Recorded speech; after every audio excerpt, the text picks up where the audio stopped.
अस्सलाम वालेकुम। आज हम चैप्टर 4 फ़िज़िक्स का अगला टॉपिक पढ़ रहे हैं, टॉर्क। टॉर्क और मूवमेंट ऑफ फोर्स, इसके दो नाम हैं, एक टॉर्क और एक मूवमेंट ऑफ फोर्स। ठीक है, यहाँ पर हमें 2-4 कॉन्सेप्ट समझने पड़ेंगे।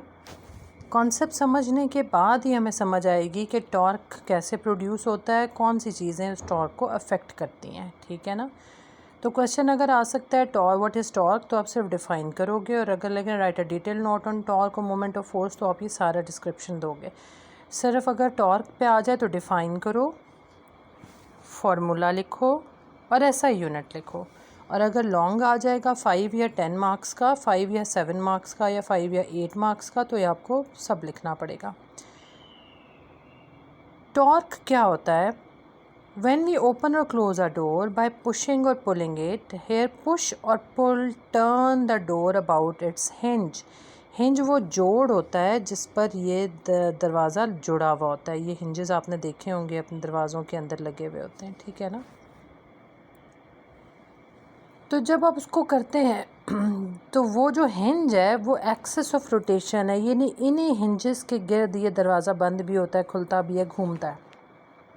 The door is opened or closed due to the turning effect of the force acting on it. दो चीज़ें हैं, एक्सिस ऑफ रोटेशन वो पॉइंट जिसके गिर्द घूमता है, और जो घूमने की कैफियत है इसको टर्निंग इफेक्ट कहते हैं।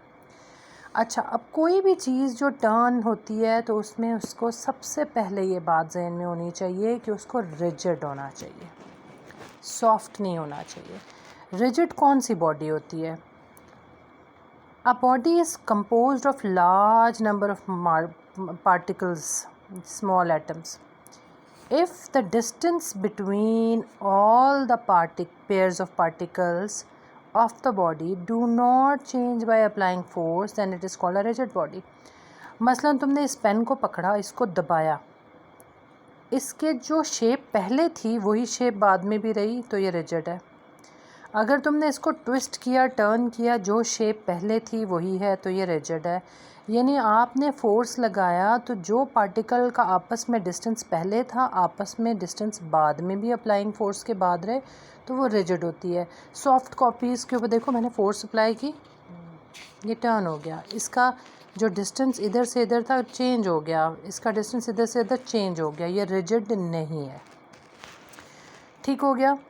तो रिजिड बॉडी के ऊपर जब फोर्स लगाई जाती है तो उनमें टर्निंग इफेक्ट इजीली प्रोड्यूस होता है। सॉफ्ट बॉडीज़ में इजीली प्रोड्यूस नहीं होता है, वो ट्विस्ट हो जाती हैं। दूसरी बात जो आपने यहाँ पढ़ी है वो है एक्सिस ऑफ रोटेशन। वो क्या होता है? आप कंसिडर करें एक रिजिड बॉडी जो कि ट्विस्ट प्रेस नहीं हो सकती, उसका सेम साइज स्ट्रक्चर रहेगा। It is rotating about a line. Rotation आपको पता है, अबाउट अ फिक्स पॉइंट, एक फिक्स पॉइंट के गिर्द घूमना, और वो फिक्स पॉइंट बॉडी के अपने अंदर होना चाहिए, आउटसाइड द बॉडी नहीं होगा, फिर वो सर्कुलर मोशन हो जाएगी।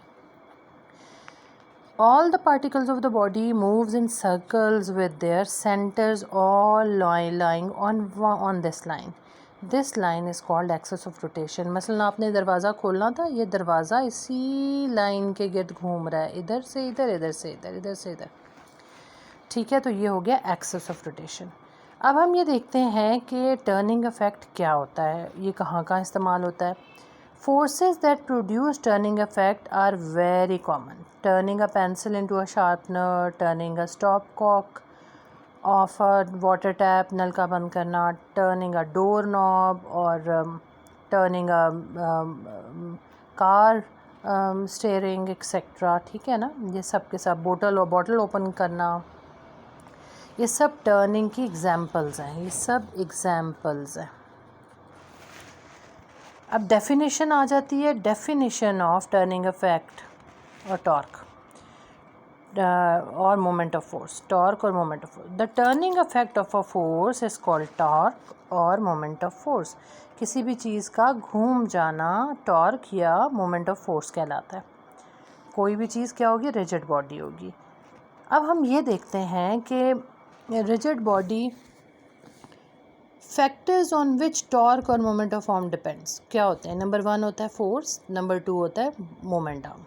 इनको हम ये नीचे डिस्कस करेंगे, लेकिन पहले एक छोटा सा शॉर्ट क्वेश्चन या ऑब्जेक्टिव देख लें। ये स्पैनर है या नट ओपनर है, ठीक है। इसमें दो चीज़ें जहन में रखें कि इसने इस चीज़ के गिर्द घूमना है, ये इसका हिंज है, यहाँ हम फोर्स अप्लाई करते हैं। जितनी ज़्यादा हिंज से जहाँ पर रोटेशन प्रोड्यूस हो रही है वो ये जगह है, जहाँ फोर्स लग रही है वो ये जगह है। फोर्स लगने से लेकर जहाँ रोटेशन प्रोड्यूस हो रही है उस तक जो फासला होता है वो मोमेंट आर्म कहलाता है। घूमने वाला बाजू, वो घूमने वाली लेंथ। जितनी ज़्यादा ये लेंथ होगी उतनी आसानी से टर्निंग इफ़ेक्ट प्रोड्यूस होगा। आपको थोड़ी फोर्स लगानी पड़ेगी, ज़्यादा टर्निंग इफ़ेक्ट होगा। अगर ये साइज़ छोटा हो जाए तो आपको ज़्यादा फोर्स लगानी पड़ेगी, कम टर्निंग इफ़ेक्ट होगा। इसकी मिसाल ऐसे ही है जैसे आप दरवाज़े को अगर डोर नॉब से पकड़ के खोलें, यहाँ से खोलें तो ये आसानी से खुलेगा क्योंकि यहाँ से लेकर यहाँ तक कुल फासला है। अगर आप इसके हिंज के करीब, एक्सेस ऑफ रोटेशन के करीब से खोलने की कोशिश करें, बहुत फोर्स लगानी पड़ेगी। तो जितना ये मोमेंट आर्म लंबा होगा उतना ही आसानी से रोटेशन प्रोड्यूस होगी। जितना मोमेंट आर्म कम होगा, मसलन ये पॉइंट है, इस पॉइंट से फोर्स ज़्यादा लगेगी, इस पॉइंट से फोर्स कम लगेगी। ये लेंथ ज़्यादा है, यहाँ से फोर्स कम लगेगी, यहाँ से लेकर यहाँ तक रोटेशन प्रोड्यूस करने में, यहाँ से लेकर यहाँ तक रोटेशन प्रोड्यूस करने में फ़ोर्स ज़्यादा लगेगी। तो दो फैक्टर्स हम ये जो था ना वो यही मैं आपको बताना चाह रही थी। ये सारा इसी में लिखा हुआ है objective question. The moment produced by force using spanner of longer arm is greater than the torque produced by the same force using a spanner of shorter arm. ये आपने शॉर्ट के लिए करना है, इसमें नहीं। अब हम प्रीवियस अपने दोबारा टॉपिक पे जाते हैं। हमने डेफिनेशन पढ़ी, उसके बाद हमने फैक्टर्स ऑन विच टॉर्क और moment arm of the force depends. Number 1 is force, the other is moment arm. यहाँ पे आ जाओ direct. Line of action of a force. आपने जो फोर्स ली है वो कहाँ एक्ट करेगी, उस एक्ट करने वाली जगह को कहा क्या जाएगा, उसका अफेक्ट क्या होगा। The line along which a force acts, line at which a force acts is called the line of action of force. ठीक है। आप फोर्स फिगर 1.2 में देखें, यहाँ फोर्स लग रही है, यहाँ टर्निंग हो रही है, ये सारा मोमेंट आर्म है। यहाँ टर्निंग हो रही है, यहाँ फोर्स लग रही है, ये सारा मोमेंट आर्म है। ये line of action of force भी है। ठीक है। दूसरा है मोमेंट लेंथ, मोमेंट आर्म या moment length. The perpendicular distance between the axis of rotation and the line of action. Axis of rotation, line of action, ये फोर्स लग रही है, इनके दरमियान में 90 का एंगल बन रहा है। इन दोनों के दरमियान में 90 का एंगल बन रहा है। This is a perpendicular distance, force और मोमेंट आर्म के दरमियान में। ठीक हो गया। Perpendicular distance, the perpendicular distance between the axis of rotation and the line of action of the force is called the moment arm of force. It is represented by L. ये देखें, आपको L नज़र आ रहा है। अच्छा, turning effect क्या होता है? द टॉर्क ऑफ और moment arm of force depends upon the force, मैंने अभी आपको ऊपर बताया, and the moment arm L। Greater the is the force, greater is the moment of force. Greater is the force, greater is the moment of force. Similarly, longer the moment arm, greater is the moment of force. अब इन्हीं चीज़ को हम mathematically देख लेते हैं। Torque या moment arm का symbol होता है टॉर्क। ठीक है, ये टॉर्क है, ये कुछ आपने यूं करके यूं बना दिया करें। ठीक है, is equal to F into L, force into moment arm. ठीक हो गया। नेक्स्ट आप इसकी यूनिट देखते हैं। Unit, SI unit of torque is newton metre. Length के लिए मीटर और फोर्स के लिए newton, newton metre. A torque of 1 metre is caused by a force of 1 newton acting perpendicular to the moment arm is of 1 metre long. ये unit को define किया गया। ठीक है ना। तो आज हमारा टॉर्क का टॉपिक हो गया। अब इस पर कंक्लूड करते हैं, फिर हम प्रिंसिपल्स ऑफ मोमेंट्स को पढ़ेंगे।